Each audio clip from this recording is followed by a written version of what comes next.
Então, vamos começar, pessoal? Nós vamos tratar aí do nosso primeiro tópico, as noções gerais sobre direitos humanos. Acompanhem pelo texto de vocês, façam marcações, observações. Eu vou seguir aqui também com o próprio PDF. Eu não quis criar slides porque acho que seriam mais materiais para leitura, né? Essa quantidade de material acaba gerando ansiedade, então o objetivo é que você acompanhe com o próprio PDF. Eu vou seguir aí o material que vocês têm, o mesmo raciocínio, eventualmente vou acrescentar informações que sejam necessárias, exemplificar para melhor compreensão do conteúdo, mas a nossa base é esse material que vocês têm aí disponível. Então, vou compartilhar aqui na nossa tela para iniciarmos o nosso estudo. Fica um pouquinho diferente a formatação, eu reduzo aqui a margem para eu conseguir aparecer mais aqui na tela para vocês, né, junto com o texto. Então, nós vamos falar dessa teoria geral de direitos humanos, começando pelo básico, e o básico também é importante, e é muito importante, né? Então, nós temos uma primeira preocupação que é de conceituar direitos humanos. Eu trouxe aqui conceitos de autores diferentes e depois eu vou pedir para que você crie o seu próprio conceito, para que você tenha em mente um conceito seu de direitos humanos. Então, nós estamos falando aqui de um conjunto de direitos previstos em normas internacionais, né? Tecnicamente, nós vamos diferenciar direitos humanos de direitos fundamentais. O conjunto de direitos é basicamente o mesmo, são aqueles direitos inerentes à pessoa, que devem ser protegidos sempre e em todo lugar. E quando esses direitos estiverem previstos em textos, em normas internacionais, nós os chamaremos de direitos humanos. Quando estiverem previstos na Constituição de um país ou na legislação interna de um país, nós os chamaremos de direitos fundamentais. Então, aqui já um outro ponto importante, que é dizer que as expressões direitos humanos e direitos fundamentais não são sinônimas. E é assim que nós vamos marcar em provas objetivas. Em uma redação, em uma prova aberta, em uma prova oral, você pode até discutir isso, dizer que existem críticas, mas para acertar uma questão fechada, uma questão objetiva, você vai dizer que são diferentes, os conceitos são distintos e, como dissemos, direitos humanos estão previstos em normas internacionais, direitos fundamentais na Constituição e na legislação interna de cada país. Coloquei aqui o significado da expressão, né? Tecnicamente, significa que existem direitos protegidos por normas internacionais. Essas normas podem ser declarações ou tratados. Eu não gosto de dizer normas protegidas em tratados internacionais, porque eu posso estar deixando de fora essas declarações, esses textos que não sejam tratados. Então, são direitos previstos em textos, em documentos internacionais, de forma mais ampla, que tem o objetivo de proteger direitos das pessoas que estejam sob a jurisdição de um determinado Estado. O que significa estar sob jurisdição de um determinado Estado? Estar no território daquele Estado. Quando alguém está em território brasileiro, está sob jurisdição do Brasil. E o que é importante dizer aqui? Essa proteção, gente, para quem está em território brasileiro, não é só de brasileiros. Todas as pessoas que estejam aqui, estrangeiros, ou mesmo aquelas que nem sequer têm nacionalidades, né, apátridas, refugiados, pouco importa. O Brasil é responsável por proteger os direitos humanos dessas pessoas, porque ele assumiu compromissos internacionais, ele assumiu essa responsabilidade. Então, quando ele incorpora um tratado da ONU de proteção de direitos humanos, ele tem que garantir esses direitos para todos que estiverem em território brasileiro, e não só para brasileiros. É importantíssimo ressaltar isso. Já os direitos fundamentais, alguns são até válidos também para estrangeiros, né? Mas a grande maioria é aplicada de uma forma mais restrita, e alguns não podem ser expandidos aí para os estrangeiros. Então, por exemplo, os estrangeiros não podem votar aqui no Brasil. Eles têm proteção de vários direitos fundamentais, mas não de todos. Não é? Agora, os direitos que estão em tratados internacionais, eles devem ser garantidos a todos que estejam no território do país, a todos que estejam sob jurisdição do país. Então, pode ser uma pegadinha a banca tentar te falar isso, né? A proteção é só para os nacionais daquele estado. Errado. Todos que estejam no território sob a sua jurisdição. E nós temos uma estrutura normativa internacional formada por um sistema global, universal, também chamado de onusiano, de proteção de direitos humanos. É o que nós vamos ver que surge a partir da criação da ONU, a Organização das Nações Unidas, no pós-Segunda Guerra, e temos sistemas regionais de proteção de direitos humanos, que foram os países se unindo de acordo com a sua localização geográfica para proteger direitos humanos. Assim surgiu um sistema europeu, um sistema americano e um sistema africano de proteção de direitos humanos. Esses sistemas atuam lado a lado, como nós vamos estudar, não existe hierarquia entre eles, o objetivo é complementar a proteção oferecida aí em âmbito internacional. Outra ideia muito importante, professora, para que existe sistema, para que existem sistemas internacionais de proteção de direitos humanos? A proteção básica, a responsabilidade primária pela proteção dos nossos direitos é do Estado. Esses sistemas internacionais só entram em ação se o nosso Estado, no nosso caso o Brasil, falhar. Então, se eu não conseguir que os meus direitos sejam assegurados, protegidos pelo Brasil, eu tenho a possibilidade de acionar esses sistemas internacionais, obrigando o Brasil, né, a respeitar os meus direitos previstos em normas internacionais. Conceito do André de Carvalho Ramos, não é um autor que a banca adota, né, pelo menos até então, mas é um excelente autor e eu gosto muito desse conceito dele, então trouxe aqui para vocês. Os direitos humanos consistem em um conjunto de direitos essenciais a uma vida digna. Então, íntima relação entre direitos humanos e dignidade é o grande núcleo dos nossos direitos, tanto dos humanos quanto dos fundamentais. As necessidades humanas variam e, de acordo com o contexto histórico de uma época, novas demandas sociais são traduzidas juridicamente e inseridas na lista dos direitos humanos. O que o autor está nos dizendo? Que esse conjunto de direitos vai aumentando, vai sendo ampliado à medida que o tempo passa, vão surgindo novas necessidades e o nosso rol de direito vai crescendo, vai acompanhando a própria evolução da sociedade, né? Então, nós vamos ver que esse conjunto de direitos forma um rol aberto, meramente exemplificativo, e não um rol fechado, taxativo. Né? Então, esse conceito nos lembra essa característica importante dos direitos humanos, que é de ser inexaurível. Enquanto vivermos, novas necessidades irão surgindo e o direito tem que acompanhar essas mudanças. Então, a tendência é que o nosso conjunto de direitos sempre cresça, aumente.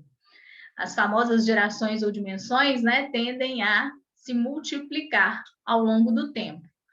O Valério Mazzuoli, esse sim um autor indicado pela banca, vem nos dizer que são direitos protegidos pela ordem internacional, especialmente por meio de tratados multilaterais, que podem ser do sistema global ou do sistema regional, contra as violações e arbitrariedades que um Estado possa cometer às pessoas sujeitas à sua jurisdição. Então, isso aqui é interessante para nos lembrar que essas normas internacionais, em última medida, nos protegem da discricionariedade, da arbitrariedade do próprio Estado. Então, é para nos proteger do Estado brasileiro se ele não estiver cumprindo suas obrigações, se não estiver respeitando os nossos direitos. Por isso que eu digo que é uma proteção adicional, não é? Porque se essas normas não existissem e o Brasil não respeitasse os nossos direitos, nós não teríamos a quem recorrer. Como o Brasil participa do sistema da ONU, do sistema americano, temos a possibilidade de acionar esses sistemas caso alguma coisa dê errado aqui internamente. E, infelizmente, nós sabemos que dá, né? Dá muito errado, dá ruim, não é? Infelizmente, nós temos aí sérios problemas de violação de direitos humanos no nosso país e podemos acionar esses sistemas. Professora, por que ninguém faz isso? Porque as pessoas desconhecem. As pessoas nem sequer conhecem o texto da nossa Constituição. Não existe ainda aqui no nosso país uma cultura de direitos humanos, como a gente vai ver mais adiante, né? Então, estarmos estudando isso aqui é importante não só para o concurso público, mas para a vida de cada um de vocês, que podem se tornar agentes multiplicadores desse conhecimento, inclusive, né? Então, coloquei aqui, no texto de vocês está formatado bonitinho, né? O meu ficou um pouquinho diferente por causa da margem. Pedi para vocês responderem. Vimos os conceitos, mas eu quero que você escreva aí para você o que são direitos humanos. É o que você entende, faltou a palavrinha ali, vou corrigir, o que você entende como direitos humanos. Coloque aqui seu próprio conceito, então, a partir do que foi lido, do que foi visto, escreva aí aquilo que te vem à mente quando pensamos em direitos humanos. Segunda pergunta importante, a primeira já respondemos, o que são direitos humanos? Segunda, existe diferença entre direitos humanos e direitos fundamentais? Como eu disse a vocês, muitos autores vão criticar, dizer que essa diferença não existe, que as expressões são sinônimas, mas para nós, em provas objetivas, nós vamos dizer que sim, que a diferença existe. Em provas abertas ou orais, você pode questionar, criticar, mas não faça isso em prova objetiva, porque o que a gente quer é acertar a questão, não é? Então, vamos ver aqui os conceitos, e muitas vezes até a banca usa isso de forma incorreta. Depois que a gente aprende, a gente começa a reparar, né, que onde eles deviam ter escrito direitos humanos, eles escrevem fundamentais e vice-versa. Então, nós devemos usar a expressão direitos humanos sempre que nos referirmos à normativa internacional, a textos internacionais. E a expressão direitos fundamentais quando nos referirmos à proteção desses direitos feita pela Constituição ou pela legislação interna. Então, se você vai ler a Constituição brasileira, os direitos que estão no nosso artigo 5º, se estão na Constituição, nós vamos chamar de direitos fundamentais. Se você vai ler um tratado da ONU, o Pacto Internacional dos Direitos Civis e Políticos, é um documento internacional, então os direitos ali previstos serão chamados de direitos humanos. Coloquei aqui um esqueminha para vocês, os direitos das pessoas, se previstos na ordem interna, na ordem estatal, na ordem de cada país, são chamados direitos fundamentais. Se previstos na ordem internacional, em documentos internacionais, serão chamados de direitos humanos. Portanto, direitos humanos são protegidos por normas de direito internacional, enquanto direitos fundamentais são previstos na Constituição e na legislação interna de cada país.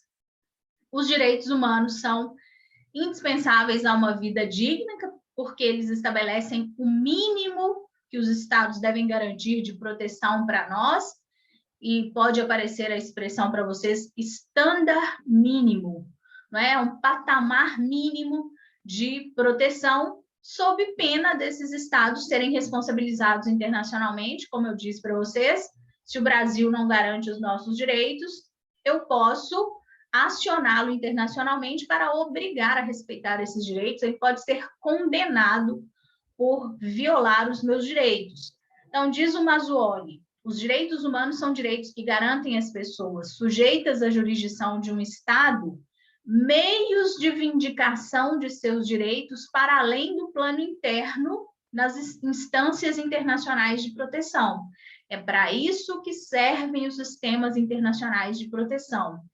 Se eles não existissem, nós não teríamos hoje uma Lei Maria da Penha, porque o Brasil falhou na proteção da Maria da Penha. Nós vamos ver mais do caso dela, mas ela foi vítima de dupla tentativa de assassinato, os crimes iriam prescrever, o júri contra o ex-marido tinha sido anulado, então nós teríamos uma impunidade, né?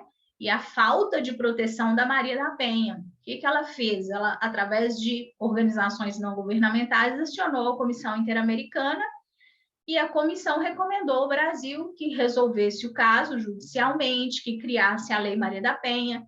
Então, vejam que houve uma provocação do Brasil por órgãos internacionais para que ele cumprisse as suas obrigações, respeitasse os direitos da Maria da Penha.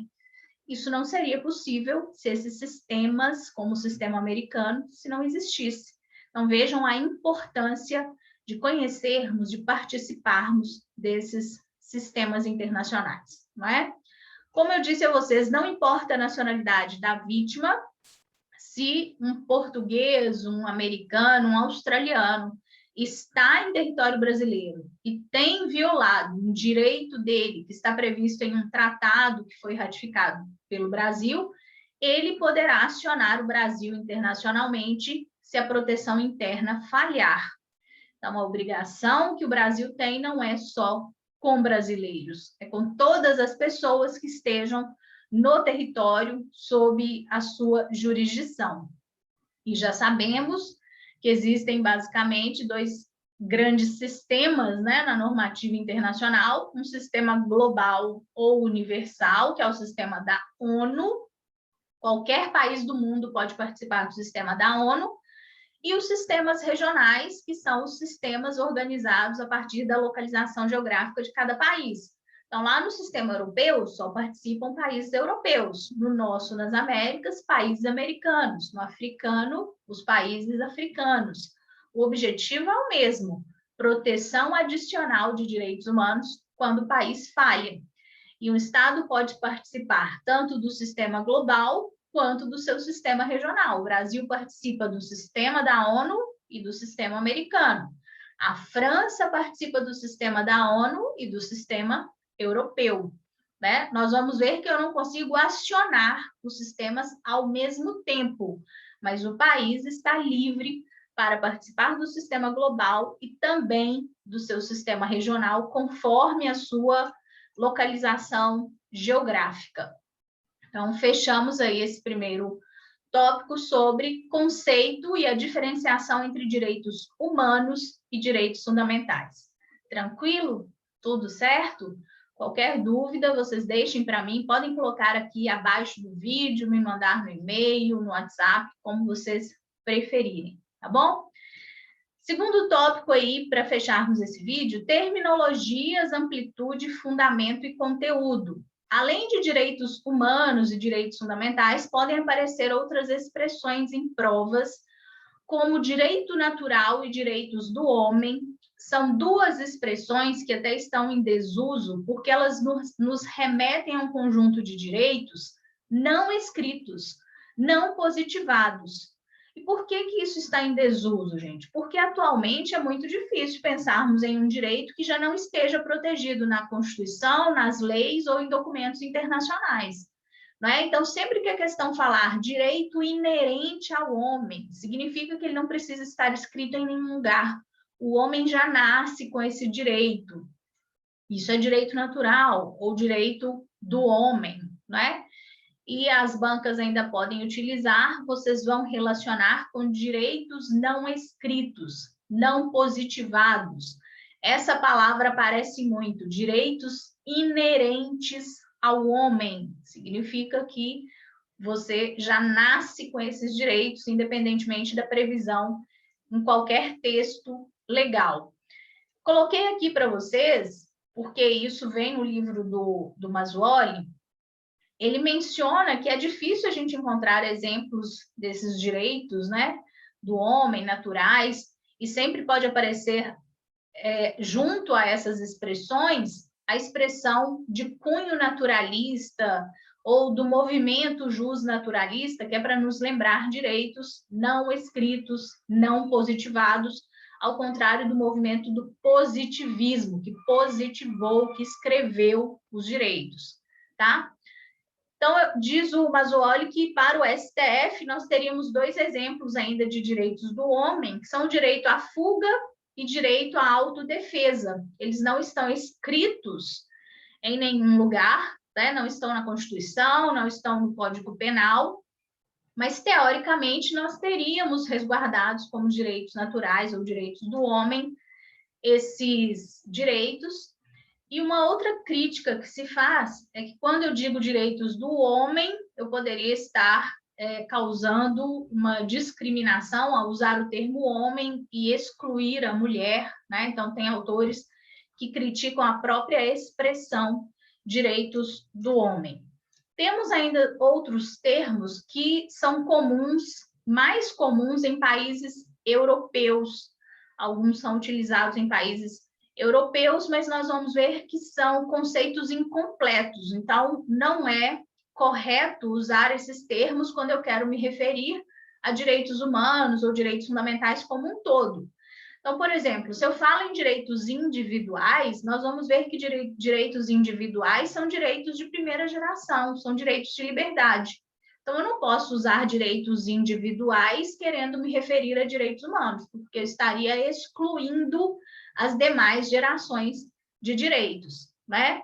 Mesma crítica se faz a liberdades públicas, porque liberdades públicas se referem a direitos civis e políticos, que são direitos individuais, então nós estaríamos deixando de fora os sociais, econômicos, culturais, os difusos, e bem como a expressão direitos públicos subjetivos, essa mais típica da Alemanha, a ideia de que o indivíduo tem direitos para exercer contra o Estado, para protegê-lo do Estado. Então, direitos individuais, liberdades públicas, direitos públicos subjetivos, são expressões que mereceriam ser utilizadas se quisermos nos referir à primeira geração de direitos, mas não para substituir a expressão direitos humanos, certo? Então, fica aí uma dica, né? Isso poderia ser uma questão de prova. O Mazzuoli trata dessas expressões, por isso eu quis trazer aqui para vocês. E como eu já disse, muitos autores criticam a distinção entre direitos humanos e direitos fundamentais, dizendo que hoje é muito difícil fazer essa distinção, que os países estão incorporando tratados internacionais, inclusive com estrutura, com status de emenda constitucional, né, com a mesma força da Constituição. Então, não faria sentido distinguir, mas em provas objetivas, nós vamos seguir a lógica da distinção com os conceitos que nós estudamos aqui, tá? Para não errar a questão. Só faça crítica se houver espaço para isso em uma prova aberta, em uma prova oral, em uma redação. Nas questões fechadas, nós vamos marcar. São distintos. Direitos humanos estão nas normas internacionais, direitos fundamentais na Constituição e legislação interna de cada país. Certo, professor, entendi então os conceitos. Agora, tem uma dúvida: qual tem maior amplitude, direitos humanos ou direitos fundamentais? Vamos pensar. Se direitos fundamentais estão na Constituição e na legislação de cada país, aqueles direitos só valem no território daquele país. Os direitos que estão na nossa Constituição, na legislação brasileira, só valem em território brasileiro. Ao passo que os direitos que estão previstos em um tratado da ONU valem em todos os territórios dos países que ratificaram aquele tratado, né? Então, se eu tenho lá 170 países que ratificaram aquele tratado, ele se aplica no território de 170 países. Então, obviamente, em termos territoriais, que é o que aparece em provas, tá? Essa maior amplitude é em termos territoriais, em termos geográficos. E aí é claro que os direitos humanos têm maior amplitude porque se aplicam no território de vários países, enquanto os direitos fundamentais só se aplicam no território do Estado onde estejam previstos. Tranquilo isso, né? Só para deixar claro o sentido em que isso pode ser utilizado. Fiz aqui uma observação, gente, que a nossa Constituição, inclusive, respeita essa diferença que nós vimos entre direitos humanos e direitos fundamentais. Se abrirmos a Constituição, lá no artigo 4º, nós temos princípios que nos regem nas relações internacionais. E um desses princípios é a prevalência dos direitos humanos. Veja bem, estamos nos referindo a um cenário internacional. Logo a seguir, a Constituição elenca os nossos direitos na Constituição e os chama de direitos fundamentais. Então, olha só, a própria Constituição está usando essa distinção que nós fizemos aqui, né? Usou corretamente os termos de uma forma técnica que é o que nós vamos fazer também em provas. Questão importantíssima: qual é o grande fundamento dos direitos humanos? O grande fundamento dos direitos humanos é a dignidade humana. Por um bom tempo, os autores ficaram discutindo, né?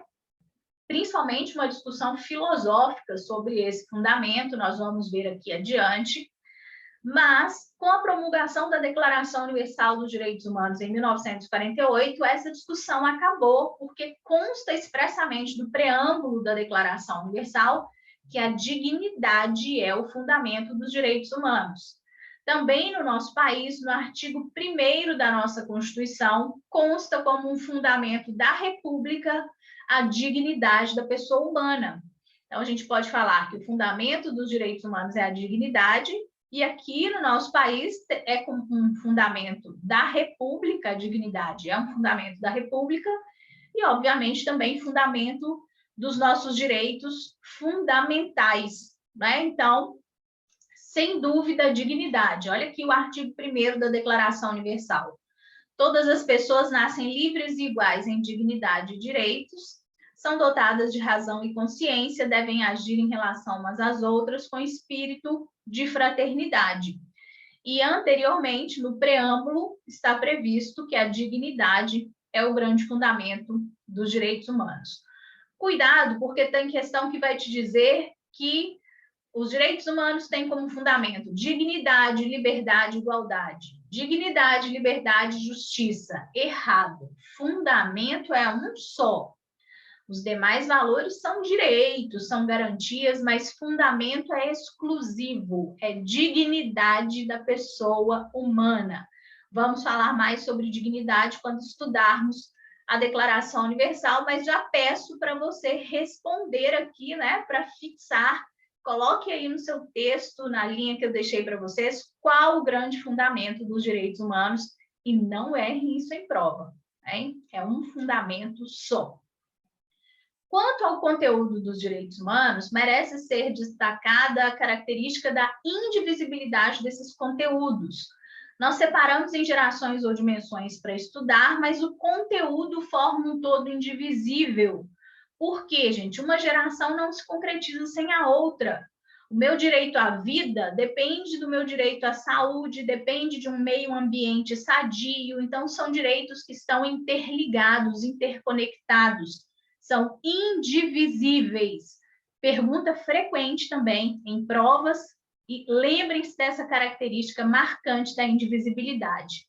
E são direitos tão importantes que o respeito a esses direitos tem que ocorrer não só por parte do Estado, a gente chama de eficácia vertical, o Estado que está lá em cima, respeitando os direitos humanos e fundamentais dos cidadãos que estão lá embaixo, mas também os particulares têm que respeitar nossos direitos fundamentais. Nas minhas relações com outras pessoas, com outros particulares, os meus direitos merecem proteção, é o que a gente chama de eficácia horizontal. Quando estudarmos a teoria dos direitos fundamentais, vamos falar mais sobre essa eficácia, mas é só para lembrá-los que não só o Estado, não só o Brasil, como também as demais pessoas devem respeitar os nossos direitos humanos e fundamentais, tá? Então, vamos fechar aqui o nosso vídeo, para não ficar longo, para não ficar cansativo.